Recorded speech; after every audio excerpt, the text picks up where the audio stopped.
Hello, my friend, and welcome back. In the last lesson, I talked about the importance of vulnerability, particularly with regards to disclosing your own thoughts and feelings and needs and wants. In this lesson, I'm going to shift gears and talk about the other side of communication, listening, and in particular, being vulnerable as you listen. If you can learn to listen in a more vulnerable way, you make it safe for your partner to open up and talk to you. You're in the process of building a safe and intimate connection. I believe that listening is the most important communication skill we can learn. In fact, I've got another video program called The Power of Deep Listening, in which I do a really deep dive into the subject. Well, in this lesson, I want to apply some of the principles of listening to your marriage. People thrive and blossom when they feel loved. They wither when they feel rejected and abandoned. And the most important place you can get your needs met for intimacy and for love is in this relationship with your spouse. That's why you and your partner came together in the first place, and it's why the initial phases of love are so enchanting and romantic. And it's why learning good listening is so important for marriage. Listening is a way to establish the deepest connection.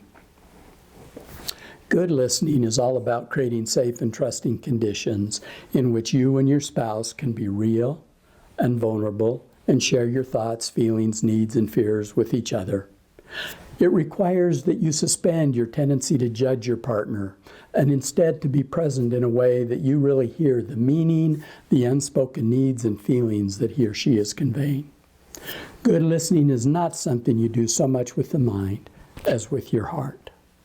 Nevertheless, I know that good listening is challenging because it makes you vulnerable.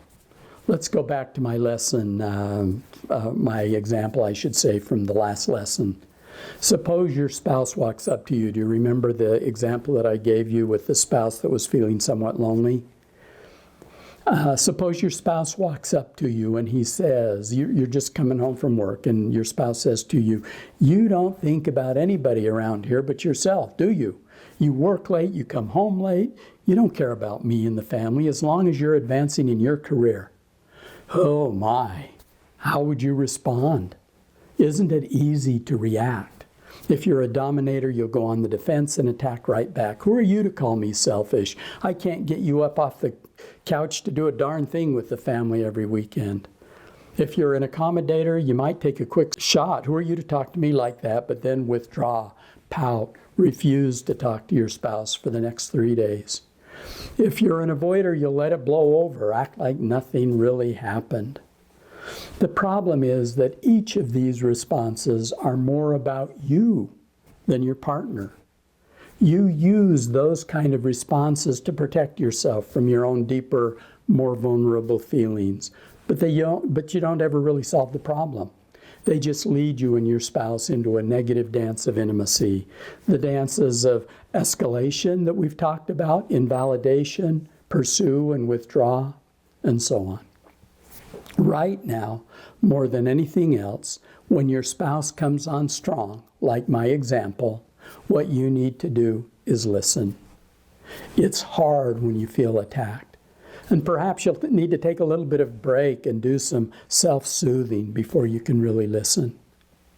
But what can also help you shift into a listening mode is understanding that the anger your spouse is expressing is not the real issue.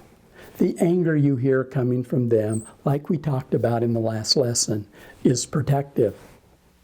He or she does not feel safe enough to be more vulnerable and talk about the hurt that he or she is feeling. And so it's easier to let the words come out in blame. But if you as listener can be vulnerable enough, if in the moment, or even a little later in the evening, if you have to take a little bit of time to soothe yourself, if you can be more vulnerable yourself, perhaps you can begin to hear the deeper message, the fear, the hurt, the loneliness that your partner's communicating. These are the feelings that are fueling the anger. And if you can see this, perhaps you could say something like, "Wow, I can see that you're really upset about this, and I want to hear more about it. Can you tell me more?" Now you're listening. You're creating safe and trusting conditions. You've interrupted a negative pattern. Of course, you can't assume that because you give one good response, immediately your partner's going to calm down and thank you for your soft response. They're still revved up. And besides, they don't trust your response. They're wondering about your ulterior motive. Or maybe they want you to get angry and hurt so they don't have to feel like the child when you're being a grown-up. They may come on with more angry statements. Can you be there? Hear them out.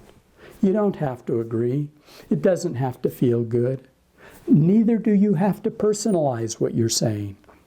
But if you can make it safe by being present and not judging the words and the tone that you're hearing, then you're making it safe for them to become more vulnerable, for them to be able to open up and talk about their deeper feelings. And this may not happen immediately, perhaps even in this conversation. But what I'm asking is for you to begin listening more non-judgmentally rather than simply reacting to your spouse, and things will begin to change.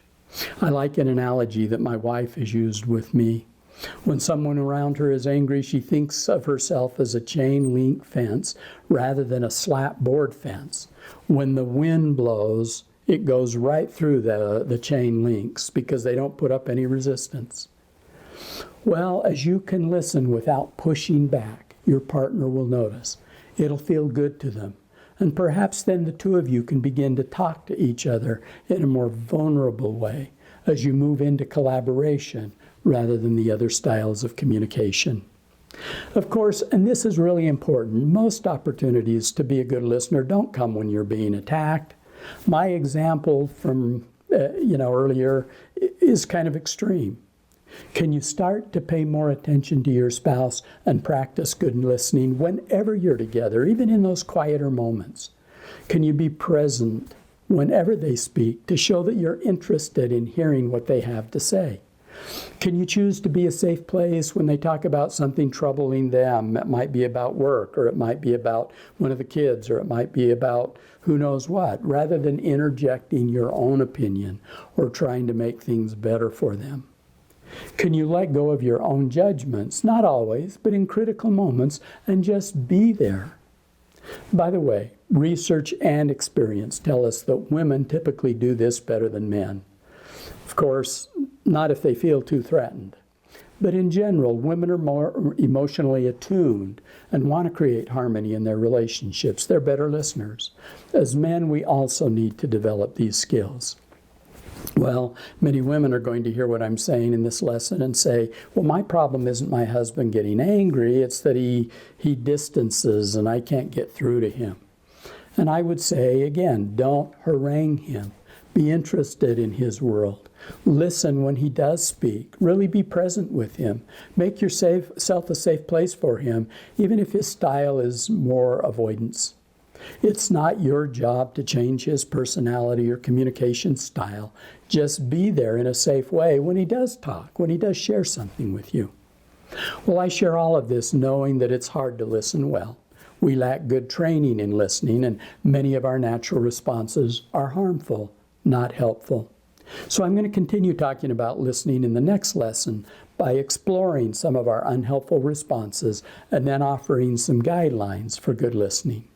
In the meantime, the main takeaway from this lesson is that vulnerable listening is a way in which you change the dynamics of a relationship from dominating, accommodating, avoiding, into creating greater safety and connection.